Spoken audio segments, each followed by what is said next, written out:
Philips, one of the largest electronics companies of the 20th century. At their peak, their products were sold in over 180 countries around the world. It was great because people invent things together with a lot of creativity. Just a paradise, really. Philips was always known for producing a lot of thought leadership, a lot of forward-looking concepts, visions of the future. But by the mid-2000s, Philips' vision of the future was bleak. Philips was very close to bankruptcy. It lost more than $3 billion each year.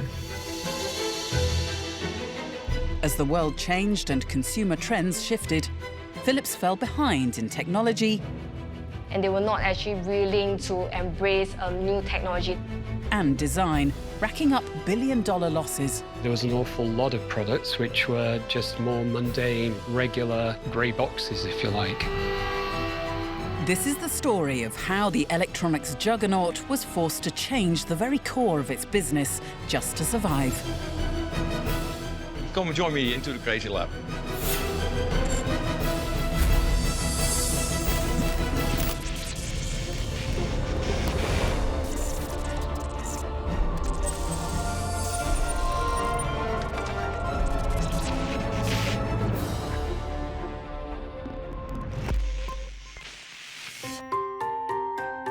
The small industrial city of Eindhoven in the Netherlands is the birthplace of Philips. It's where they built an empire on pioneering products. The radio, the audio cassette, and of course, the quintessential light bulb.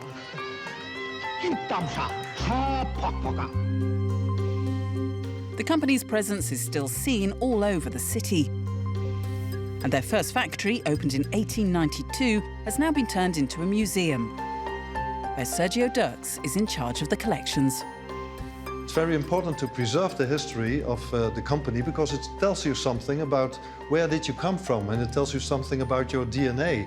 And it's an inspiration also for the future, the past, because Philips has always been a very innovative and entrepreneurial company. Philips' first and perhaps most famous innovation was the light bulb. The company now produces more than 2.4 billion of them every year, but the first ones were made in this very building. And back then, they were not so commonplace. More than 125 years ago, electric light and electricity was something very special. Electric lighting in those years was only used in steamships and factories, and buildings, but not in a house. So producing light bulbs was very innovative, but also very high-tech for those days. It may have been an American, Thomas Edison, who first invented the light bulb in 1879, but it was two Dutch brothers, Anton and Gerard Philips, who mass-produced it. And crucially, Philips engineers made a significant change to Edison's original bamboo design. You can see it here. You can clearly see the filament. And that filament in Philips lamps was made of cotton. He dissolved cotton in a kind of acid, and you could produce large threads of it. And these threads were better in terms of quality and a quicker way to produce it. Much quicker than carving each bit of bamboo into a filament. Armed with their new high-tech light bulbs, Philips' production volume grew by over 20 times in just 10 years. The philosophy of entrepreneurship and innovation was driving the company's growth. And Jan Kimpen, Philips' chief medical officer, thinks these principles still form the cornerstone of the company. I think what characterized the company from the moment that Fritz Philips started the company 126 years ago was two core characteristics. First of all, entrepreneurship. And we see that every day in the company. We come up with the most wonderful ideas that nobody else is thinking about. And entrepreneurship, together with innovation, made us big in the 19th century when we were making light bulbs. Everything from streetlights to Russian palaces were illuminated by Philips light bulbs. And as the company grew, it began to use their lighting expertise to produce other household goods. This is the first radio set that Philips produced in 1927. If you are able to produce light bulbs, it's just a small step to produce radio valves or X-ray tubes. So there are all kinds of lamps. So from producing light bulbs, Philips grew into a large electrotechnical company. Not just radios, but radio broadcasts. Philips tech touched all four corners of the globe as they boomed out daily radio shows to homes even as far as Indonesia. Station Radio Philips di Negri Blanda. A radio set is like the internet of today. You can get the whole world in your living room, you know? Well, in the early 20s and the 1900s, radio sets were mainly used by enthusiasts, by technicians. And Philips made a radio set that could also be used by laymen, so it was very easy to operate it. The growth from light bulbs to radios was Philips' first taste of expansion. And it was hugely successful, the company selling over 1 million of these radios in just 5 years. Here began a strategy which prioritised a wide product portfolio that would dictate the company's path for the rest of the 20th century. Philips went global, expanding production into Asia before any of their rivals. Philips was very successful in Asia itself because they are a truly globalized company. Carissa Chua is an analyst in the consumer electronics market. They are the first consumer electronics company to really set up their manufacturing and R&D center in Asia itself. So in 1930s, they were actually manufacturing lamps in India. 1950s, they entered Singapore. And in 1980s, they have a TV production plant in China. And this was all before China and India really become economic powerhouse. So consumers basically grew up with the Philips brand. Philips.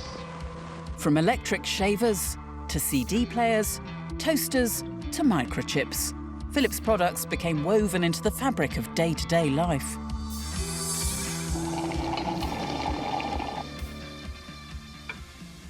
Oh, the magic's gone. The minute the lights go out, you fall asleep. It's time to change your bulb to Philips. And it was their design that set them apart from their rivals. For the last 90-something years, we've actually had design within the business. That's quite unusual. That design has been around for so long. In the first instance, doing packaging and posters, promotional graphics. In fact, they were called the team of artistic propaganda. Philips design within the design industry was always known for producing a lot of forward-looking concepts, visions of the future, if you will. Inside the company's labs, their scientists were enjoying the good times. It was great because people would talk to each other and invent things together, and a very open atmosphere with a lot of creativity. Just a paradise, really. Churning through patent applications at a rate of 3,000 a year, everyone owned something that was made by Philips. Just like an ordinary audio tape recorder's got, but this one records pictures as well. In 1998, I bought a Philips player that could play CDs, radio, as well as cassettes. And it had served me very well, even up to today. It is still working. In the 1950s to 1980s, this white goods and consumer appliances were very popular among the consumers because they were the first to be introduced. So they were technologically advanced, considered to be technologically advanced at that time. My family actually purchased a Philips CRT television itself. And at that point of time, if you're looking for premium TVs, it's usually Sony or Philips because they were a trusted brand to consumers. And they have a local production, which allows them to drive a faster turnaround time, and they can cater their local products to the local taste and preferences. But by the 90s, Philips' fortunes began to change. In 1990, they announced losses of over $2 billion, the biggest corporate loss in Dutch history.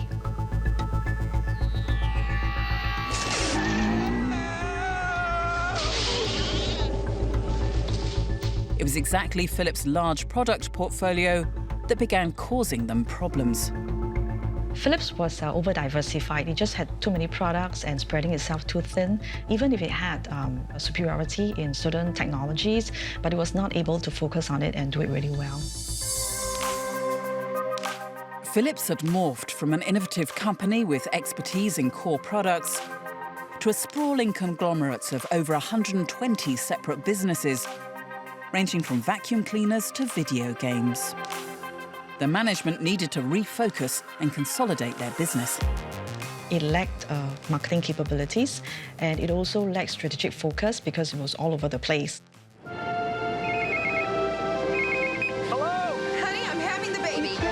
Seeming to confuse expansion with success, Philips diversified further into the notoriously competitive mobile phone market. Reach its destination. Today, neither time nor distance can keep us from sharing our lives. Closing the business 12 months later, it was a failed venture that cost them over $500 million. Let you talk up to 6 long hours. I love you, honey. Honey? ISIS. By the 1980s, the profit margin of Philips dropped to less than 1%, and its market share also had eroded in the US, Europe, and Asia. Across the world, the Philips brand was becoming dangerously overstretched. In large markets like Europe, their market share for consumer electronics fell by over 10% in 1993. Over the next decade, losses would rise to over $1 billion as the company became the victim of even bigger consumer and technological shocks.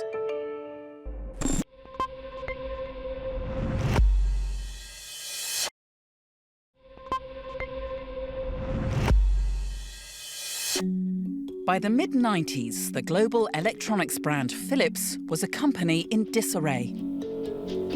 Producing a vast range of unconnected products, the company had lost its core focus. Apart from the TV and audio business, they also have their appliances, they also have their medical business. A $300 million loss in 1996 forced them to make a change at the top. They hired Cor Boonstra, a CEO with a strong background in marketing. The then CEO said that we want to unite the company into a One Philips initiative. But the problem of this is that each business unit still has their own profit and loss accounts. And this made it very difficult for them to really drive revenue because they're all competing against one another.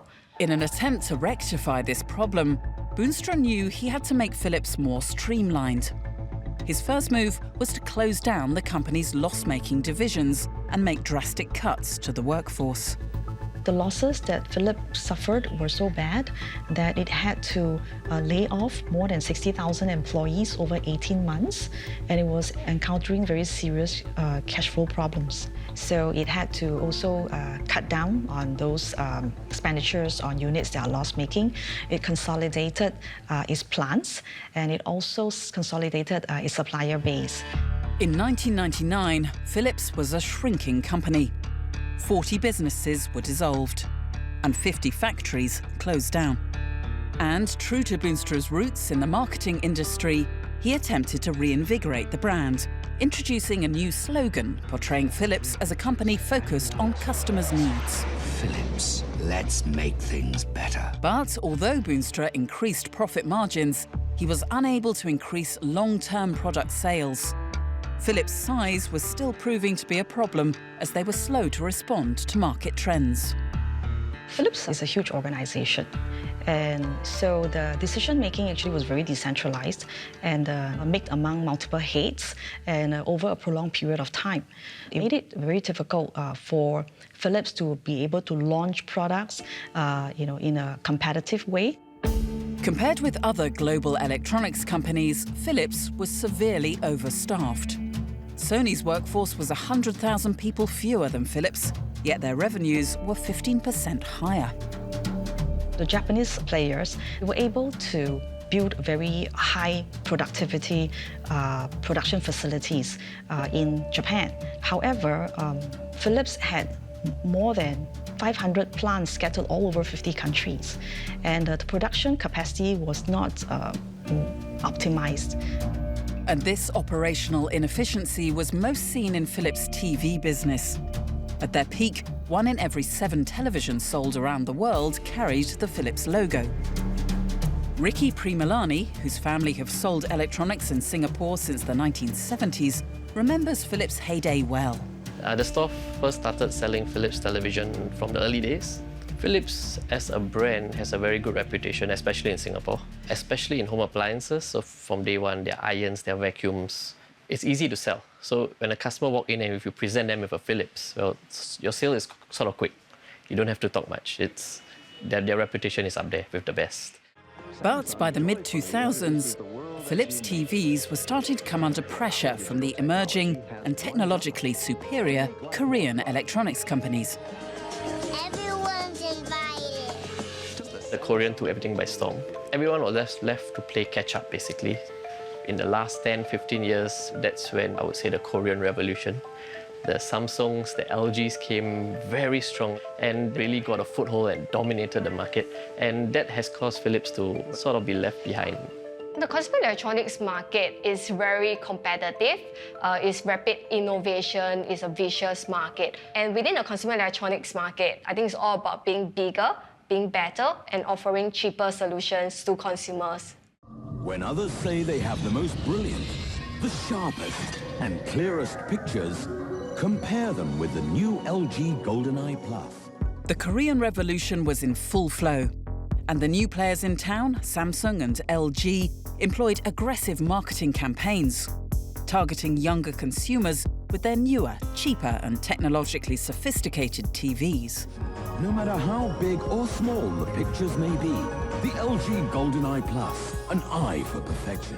The products designed by Samsung and Sony were very appealing in terms of design and were able to engage the younger generation then that were born in the 80s and 90s onwards. Philips products were made to seem mundane in comparison, and their century-old reputation for cutting-edge design was at risk of disappearing, potentially even losing them new workers and designers. I recall it very well. I was living and working in San Diego in Southern California, and I was enjoying a cup of coffee out in the sunshine, and I got a call from a headhunter and asked me if I'd be interested in talking to him about a role at Philips. And it took a few minutes to kind of reconcile Philips. Yeah, the toothbrush and light bulb company. I remember Philips. From the outside, you could see categories like kitchen appliances. As I said, very playful design, very humanistic design. But equally, there was an awful lot of products which were just more mundane, regular, grey boxes, if you like.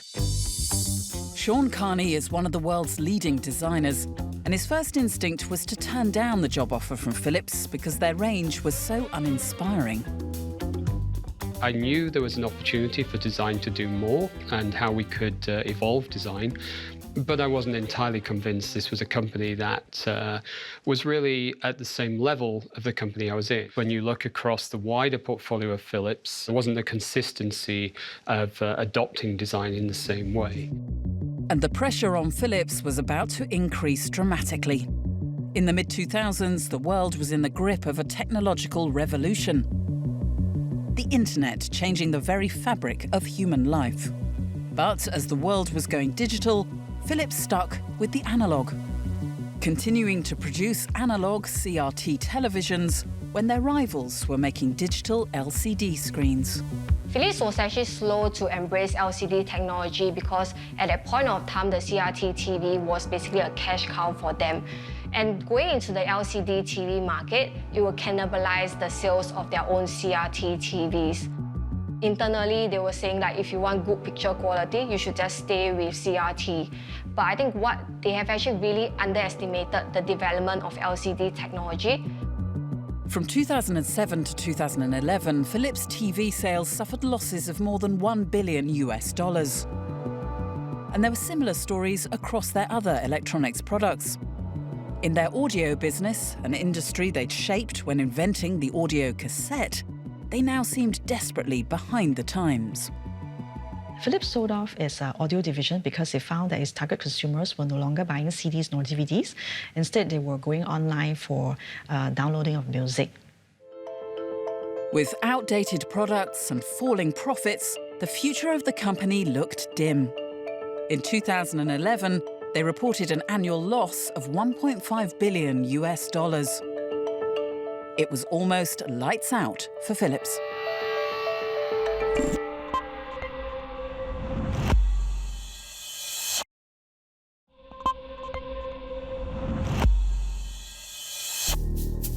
One of the biggest conglomerates of the 20th century was in dire straits. At the core of Philips' empire was consumer electronics, but with soaring production costs, collapsing sales and technological shocks, Philips desperately needed a change of direction. But behind the damaging headlines, the management was actually laying the foundations for a transformation. Philips went on acquisition spree between 2007 and 2010, and it spent close to $8 billion in acquisition. Philips' billion-dollar loss in 2011 appeared to reflect a disastrous financial performance. But it was the result of vast sums of money being invested to transform the company's fortunes. So even though it had a net loss of $1 billion in 2011, it's not really a bad thing, because the acquisition, the restructuring effort, and the cost of them incurred in the earlier years did help the next CEO to continue to build on the strategy of focusing on three key areas, which are lighting, consumer business, and healthcare. Having acquired medical companies in the USA and Asia, Philips were planning a shift away from consumer electronics towards healthcare. And in 2011, they appointed the CEO that would lead Philips into this new chapter, Frans van Houten. Frans van Houten was an economist by training. In fact, he spent 25 years working in Philips Data Systems and Philips Semiconductor, before he took over the role as an CEO. He was a visionary and was able to focus his company on very strategic areas. And Van Houten wasted no time in making his first major strategic decision. In 2014, he announced that after 120 years, Philips would split into two separate companies, lighting and healthcare. So this allows actually both units to focus on what it can do best and to be pretty self-contained. By splitting the company, it was able to allow the divisions to focus on their respective markets and to build their leadership position. Philips had always had a small healthcare division, but Van Houten now planned to make it the company's main focus. To signal his intent, he appointed Jan Kimpen, a medical doctor, as Philips' new chief medical officer. Philips is going through a transformation, and I think when Frans van Houten joined the company in 2011 as the new CEO, he brought a lot of leadership to the company. And I think what he did very well was to read the outside world, to read the transformation that was going on in healthcare. And he decided to change the company in a pure health technology company. As the world's aging population was increasing, Philips identified healthcare as an industry that would rapidly grow in importance. And they predicted that demand would be greatest amongst Asia's new middle class. Look at China, which has a huge population, where the middle class has increased dramatically from 20 to 60% over a period of a few years. There are people now, huge numbers of people, that have the resources to buy healthcare, to pay for healthcare, that have also their wishes in healthcare. They want something. They have needs. In this industry, they have big ambitions. The company's new goal is to improve the lives of 3 billion people each year. This new way of working to connect all these business units behind that big vision, it was communicated there for the first time real strong. And that already made a big difference. So we restructured the whole company so that all these separate business units were not as separate anymore as before. And that was the first step to take the big vision, the communication to the leadership, and the restructuring of the company. And I am a part of that restructuring. Over the previous 2 decades, there had been many attempts to slim down Philips. But this time, the restructuring was matched with a change in attitude. Now, all employees were united under the company's new direction into healthcare. And this change is perhaps most seen in Philips research labs, where Philips have put their trust in someone who, when you first meet him, can come across as a bit of a mad scientist. So come and join me into the Crazy Lab. And why is this called the Crazy Lab? It's because I can sort of do anything here. I do a lot of optics, mechanics, and it looks like a mess to you, but I can do measurements. You see microscopes and delicate stuff, and this is really active. So it looks like a mess because it's actually used. Despite this apparent chaos, there's a method to this madness. You try something that you think you know what it's about, and then always something pops up that you say, aha, I've got something here that nobody's seen before. And it's very hard to explain, but it's the life of a scientist, yeah. Philips had learnt from their mistakes. Whereas before, scientists like Martin were encouraged to work on a wide range of products, now the directive from management was to be focused. Philips became really big, and we had the healthcare division, but also the semiconductors, the lighting division, the components division, and so on. And whatever you would invent would be useful in some place in the company. And of course, now this has changed because we're now a health technology company. So we have to be more focused. And so I think it's a logical consequence of who we are nowadays. People need to be empowered to play their role in this Philips transformation. When we decided to focus on health technology, you also need to trickle that down, that everybody working for the company can be empowered to do that within the framework, but with that single goal in mind. And not with the goal in mind, I'm empowered to sit in my lab and do whatever I like, without that being related to the big strategy and the big vision. And not just in the labs, the whole company was undergoing a radical change in line with this big vision. Sean Carney, one of the world's leading designers, did eventually decide to work with Philips because he recognised the sea change in their fundamental business strategy.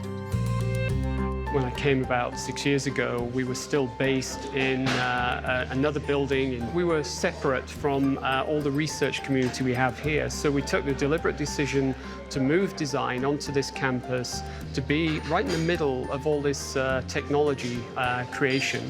And through that, we now start to see that there's no boundaries between what the technologists and researchers are doing and what design is doing. And this is where it all comes together. And this is where you start to see the magic happen as you've got creative thinking coming together with the scientists and the scientific mind. And it's just been incredible what that unleashes. Not just about the aesthetics of the finished product. Now, design thinking is even used to encourage innovation and new ideas, using objects that you might normally find in a toy box. A lot of people struggle to get their ideas down on paper, so not everybody can sketch, of course. So we developed this, which is a way of kind of doing 3D ideation. So you can write ideas down on here, you put it on a table. We've got objects such as houses, so you can show, well, I'm talking about the consumer in their home, talking about the hospital, and I'm using a bridge to build between the hospital and the home. So I'm already starting to create a visual picture of hospital to home. What may seem like just a bit of fun is actually a valuable tool that Sean has implemented to ensure Philips employees work well together.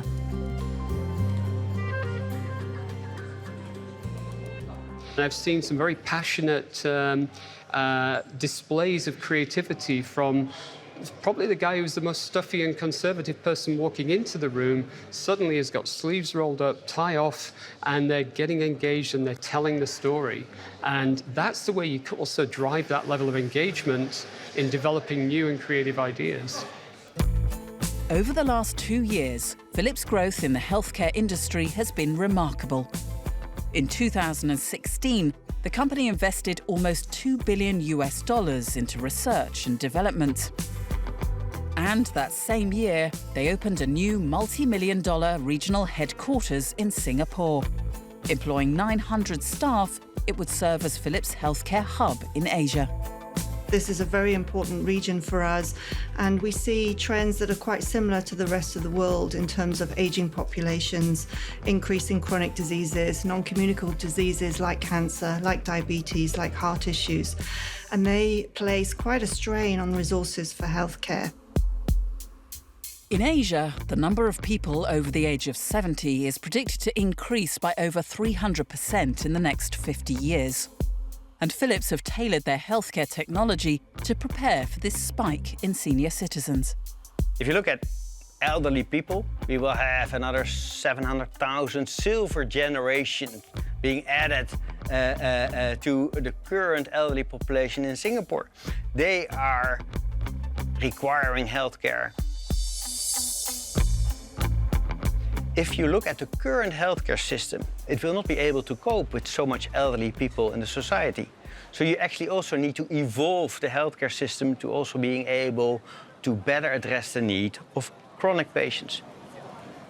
What we also see in this region actually is a high penetration of internet usage, smartphones, for example. 45% of the world's internet users are in Asia. And that also gives us the opportunity to bring care to people, to empower people to look after their own health with digital programs. Digital programs like the remote monitoring system currently being tested in Singapore. Patients measure their vital statistics on devices at home, and the data is automatically sent back here, where Diedrich Zeven and his team of medical professionals monitor it around the clock. And this is what you see here, where we have our staff here in Apex Center actually monitor patients in their homes here in Singapore, day by day, 7 days a week, and actually improving the outcome of the healthcare system, improving the quality of people's life. When I see the data, I will assess the condition. If the reading is of abnormality, then I will call a patient to assess. That's a preventive measure. Think in terms of a daily measurement of his blood pressure. Think in terms of a daily measurement of the heart rate. Think in terms of temperature or weight. And even also a questionnaire about how a person is feeling actually during that day. And using that data, we're mapping out what actually is the health status of that patient. Is he or she feeling well? Is he or she gaining weight? And so on. Still in its pilot stage, 120 Singaporeans are enrolled in the system, and they can do their routine checkups from the comfort of their own homes, rather than going into the hospital. We know, of course, if a patient is able to recover at home, that does two things. It frees up the hospital bed, lowers the costs, but it's much better for the patient because they recover much better if they're with their family and at home. And we've been able to prove not only the better outcomes, but also things like lower readmissions to hospital by more than 30 to 40% in some cases. We are in due course going to expand this across Asia. We're learning here in Singapore. We're also learning in Australia, two very different countries, different healthcare systems also. And as soon as we get to a critical amount of learning together with our partners, we will for certain roll this out across to other countries where this is relevant. And to be very honest, it's going to be relevant in every country. This is an example of the new Philips, not merely selling medical hardware, but providing new ways of delivering healthcare. And similar technology is also being used in far more remote areas of Asia by the people who need it most.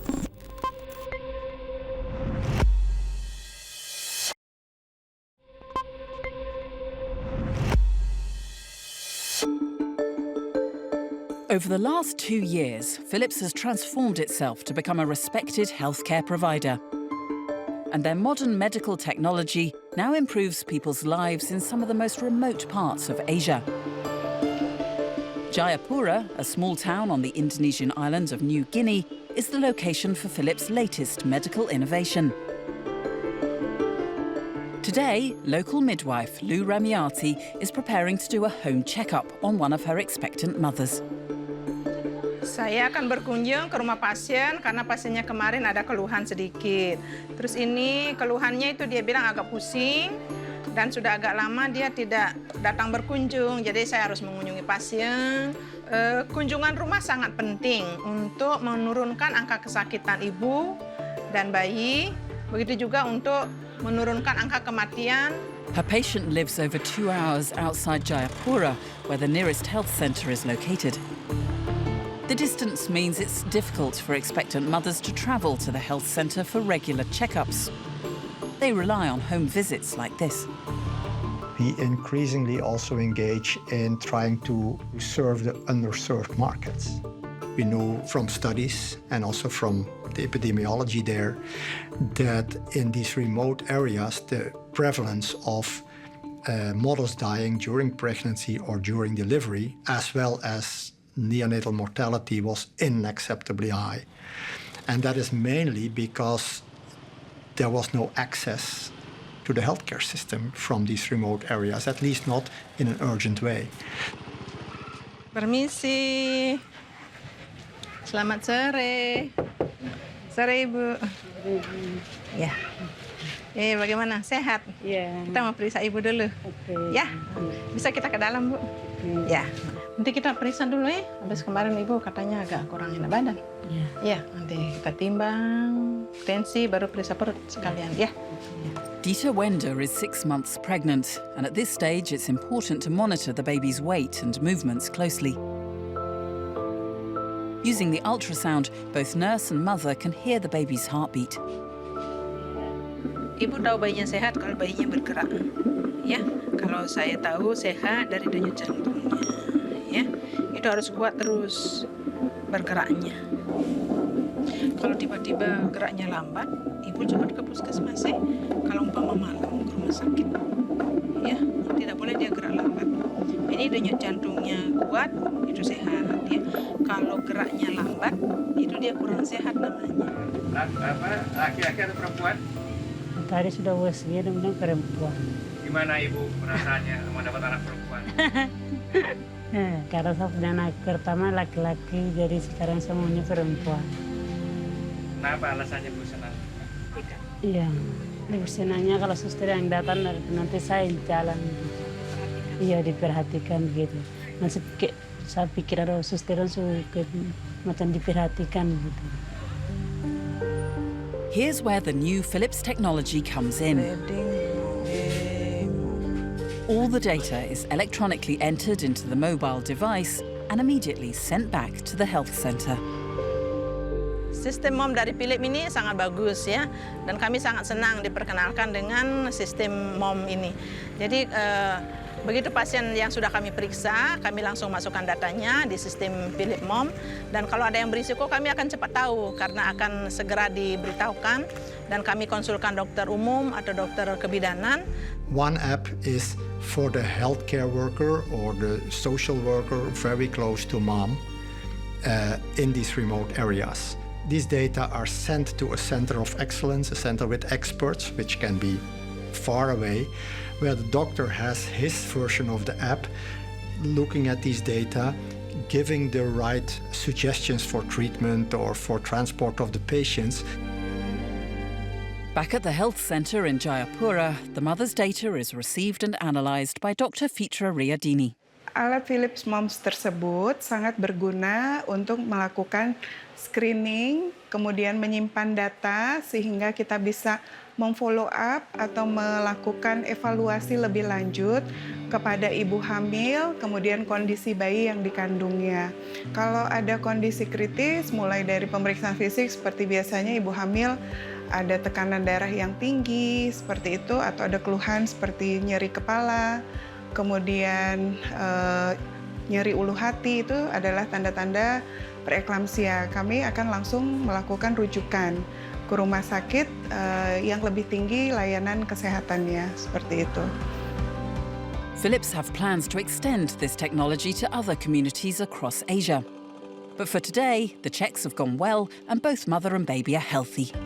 Jadi kita di sana periksa berat badan, tensi, dan denyut jantung anak. Tadi semua dalam keadaan baik. Saya sangat bangga jadi bidan karena terus terang ada kepuasan tersendiri dalam hati saya yang lengkap, bisa hamil, bisa melahirkan. Jadi saya berusaha bagaimana mengajar ibu itu hamilnya sehat, melahirkannya sehat dan selamat. Begitu juga bayi yang dilahirkan sehat dan selamat. Now, Philips rank in the top 3 global healthcare companies. 10 years ago, Philips' healthcare business accounted for 10% of their profits. Now it represents more than 4 times that. But the company haven't completely disregarded their expertise in lighting. In the humble, even chaotic conditions of his lab, Martin may have invented another potentially life-saving device, adapting the technology behind LED lights and applying it to medical catheters. This is a catheter. The clinician holds this, puts it into your bloodstream like that, to the heart. And it will measure the pressure in the heart. But instead of using electricity, like traditional catheters, this prototype uses only light to measure pressure. Light is coming from here. It's going to the tip. There are no electrical wires. Then the light is coming back through the same optical fiber, is then processed and sent into the console. And you can actually see there what it is. The syringe mimics the pressure inside the patient's heart, which causes the flow of light to react. So I'll put this in here. So now this is essentially a pressure chamber. So if I change the pressure here, you can see that this number here changes. And so you can measure how bad the blocking is.